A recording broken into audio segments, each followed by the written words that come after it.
Have you not been able to figure out just what is off on these Super 7 Reaction Plus G.I. Joe O-Ring figures? Well, you know what? Stay tuned because I might have an answer for you, and maybe you'll be like, hey, that's exactly what it is.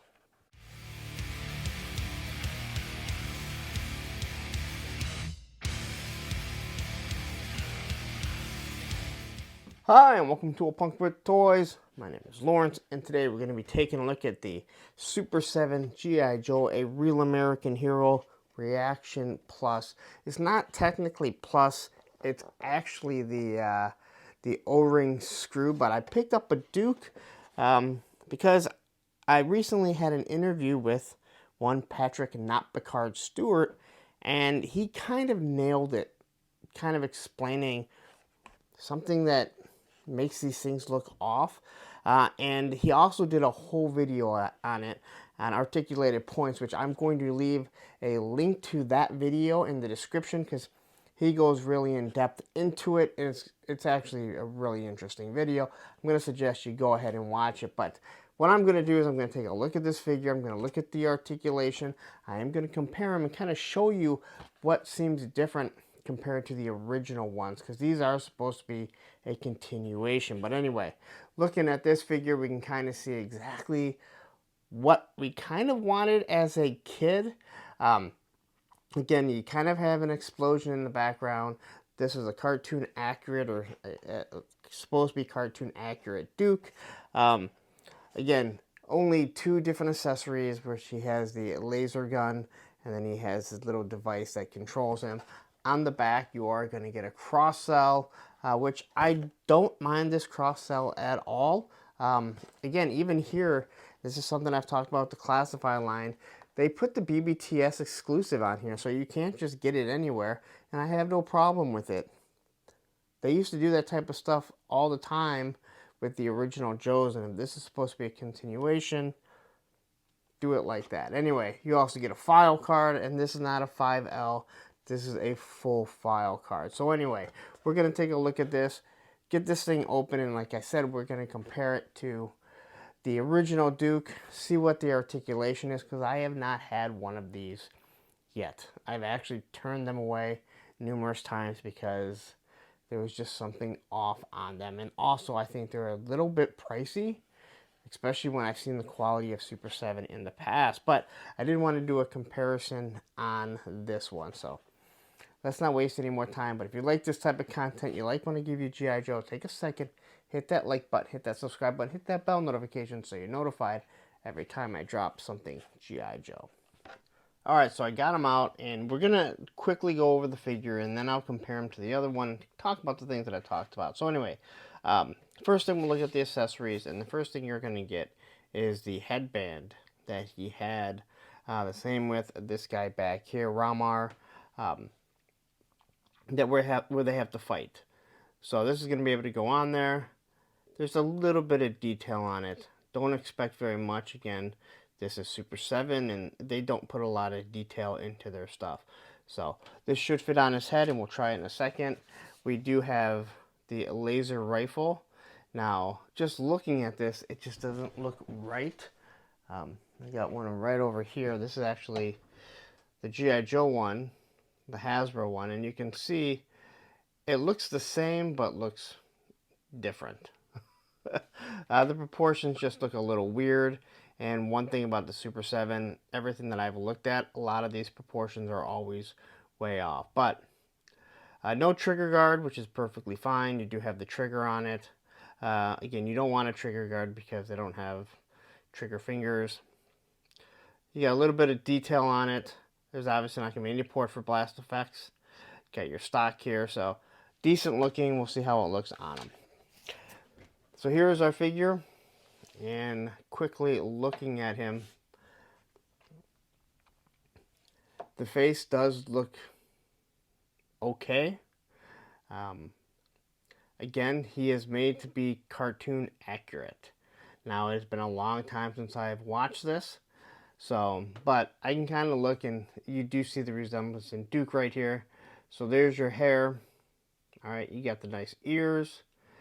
They kind of do the same thing that they did with the original G.I. Joes, where they paint the top, and then just give it a little bit of a dot there. A very stoic face, which is better than a Screaming Duke. I never need to see another Screaming Duke head sculpt. As we go down, he has a little emblem right here. He's got the little pieces, whatever they are, on his shoulders. And then here's his bandolier. Now, again, I have to watch the cartoon, but really this should go underneath it, I think. So it stays in one place. Maybe I'm completely wrong. But I feel like that should go underneath it so it doesn't move. Got a couple little pockets on here. The buckle right here being painted does look extremely nice. Get down to the pouches on the belt.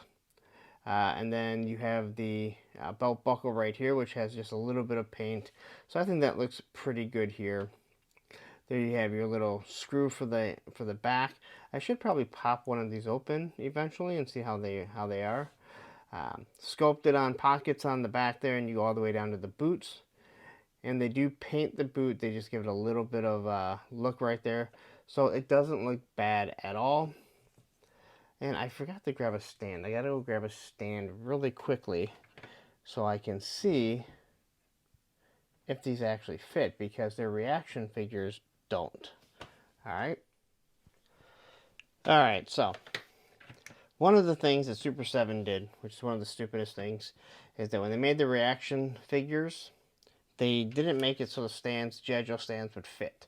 They're actually way too small. So here is one of the reaction figures, and you see that it does not fit. Alright, so no matter what you do, you'd have to bore that out somehow if you wanted to get that to fit. Now, before anyone says, hey, that's the peg size they use, here is a reaction Circle Jerks figure, and you can see the peg fits.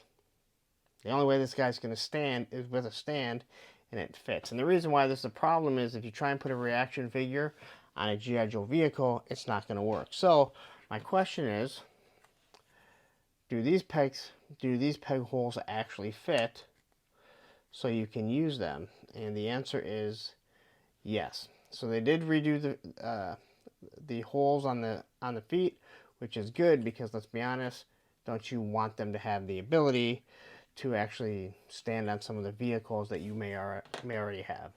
So as for the articulation, we're going to quickly take a look at it. His head only goes side to side.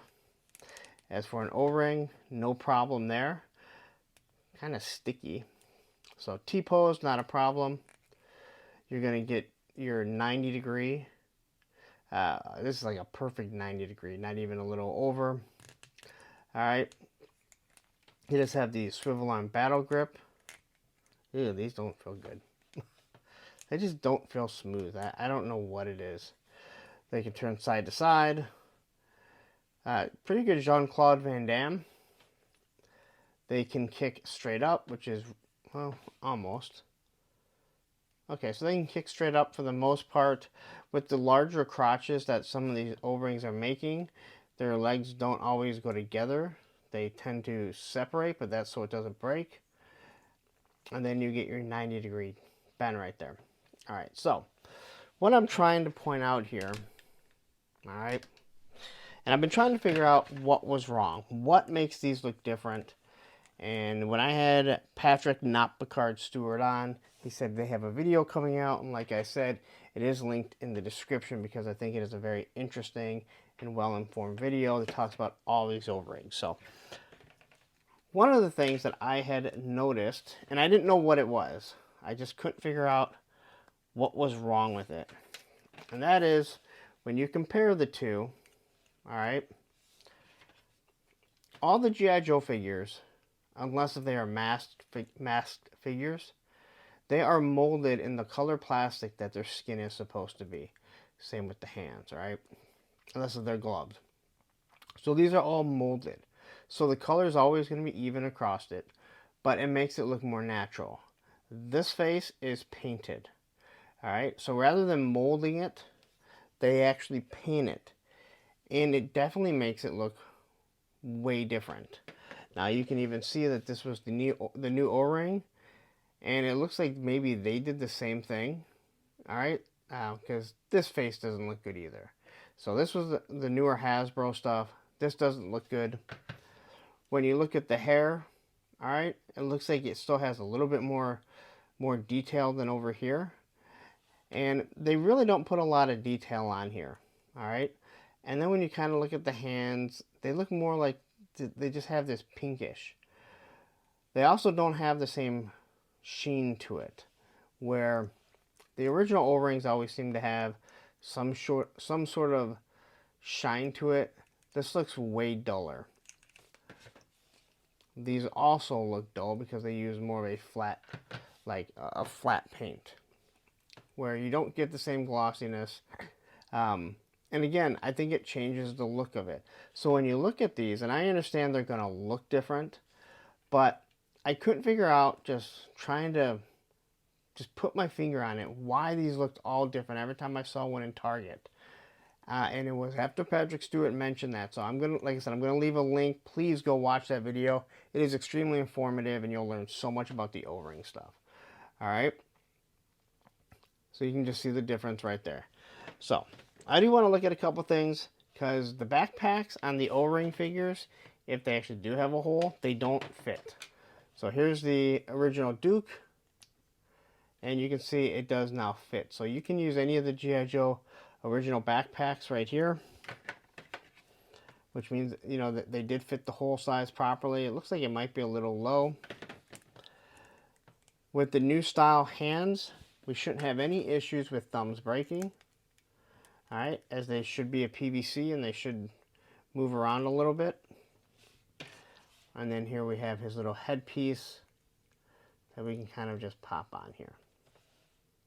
All right, I think that's the right way, because there's some sort of, again, there's not a lot of detail. There's not a lot of detail in any of this, especially for $20.50 is what they are. How does he stand? Well, I kind of got to move him back because I'm on that cardboard. They shouldn't have any issue standing. And if you do need to stand, not a problem. You can pick it up. You can see that I was having trouble standing on this, but that's because this is all wavy and everything. So here he is again. It's an O-ring. Not much to it, not a lot of detail. A couple things that I have a problem with is that I understand that they're doing the original, but times have changed. Every single one of these should have the neck that can look down a little bit. All right, that's something later on in the G.I. Joe line. And every single O-ring that's happening right now, they have swivel wrists. The swivel wrists make it so much easier so you can pose a figure actually holding a weapon. All right, so as I'm sitting here, I can't really do much with this, right? This is how he looks. There's not too much that I can do. Now, if I grab a Delta 17 right here, they all have swivel wrists. And as you can see here, they don't have a break. Like, you can't really tell. So if I want to take this gun here, throw it on this Delta 17, it should fit because he has the pliable hands. Now I can actually make it look like he's holding the rifle, all right, in an actual natural position, all right, which is something that, again, there is no reason why Super 7, who is the biggest company of them all that's doing the O-rings right now, I think, there's no reason why they couldn't do it. There's no reason why Hasbro couldn't have done it with theirs also. I think they should with all the Transformers G.I. Joe crossovers. They should have swivel wrists, it doesn't break it, and they should have the neck joint that actually looks down. To me, one can say that this is just trying to keep the same aesthetic as the original Joes here, but as you can tell, they don't look like the original Joes. They really look like cheap knockoffs of the real American hero that we had from our childhood. So there he is. That is my review of this Super 7 Reaction Plus Duke. Alright, so that is my G.I. Joe, a real American hero, Super 7 Reaction Plus Duke review, and the comparison of, not so much comparing him to the original Duke, but comparing him on why they look different. What it was that I kept looking at that I couldn't figure out, and thanks to, once again, Patrick Stewart explaining this is the reason why. There's a lot of differences that they talk about, whether it be the rivets, which I think they actually did the rivets properly. I'm going to let you go watch his video, like I said, again, in the description. Articulated Points, they do a wonderful video. Please go watch it. I think you'll enjoy it and get something out of it. But there's just something about these. I was really excited at Joe Fest when I saw the twins in their suits. And then when I saw them on BBTS for 40 bucks, I just couldn't pull the trigger because there was something that didn't look right. Their face sculpts didn't look right. Something with the paint didn't look right. It's always something with this company. And I wanted to do the comparison. I did pick up the Ramar. I think I'm saying it right. I don't know. If not, someone's going to yell at me. The Fatal Fluffy I'll probably pick up. I'll be doing a review on that. They're bigger figures. I like the idea that, hey, we're going to do figures you've never had before. Awesome. Here's Duke. Come on. Like, seriously. Like, I understand this is supposed to be a cartoon accurate, but it doesn't fit with the Real American Hero line. And something like just not painting the face and doing it in the actual plastic color would have gone really far. I understand the plastics are different these days, all right? There's a different standard. You don't want that plastic, that hard plastic, because the thumbs are going to break, the crotches are going to break. These are going to stand the test of time, hopefully. But that little bit of paint there, that would have gone so far, because when you see it in the aisles or in the solicitation, you're like, something isn't right. Now I know what it is that doesn't seem to look right.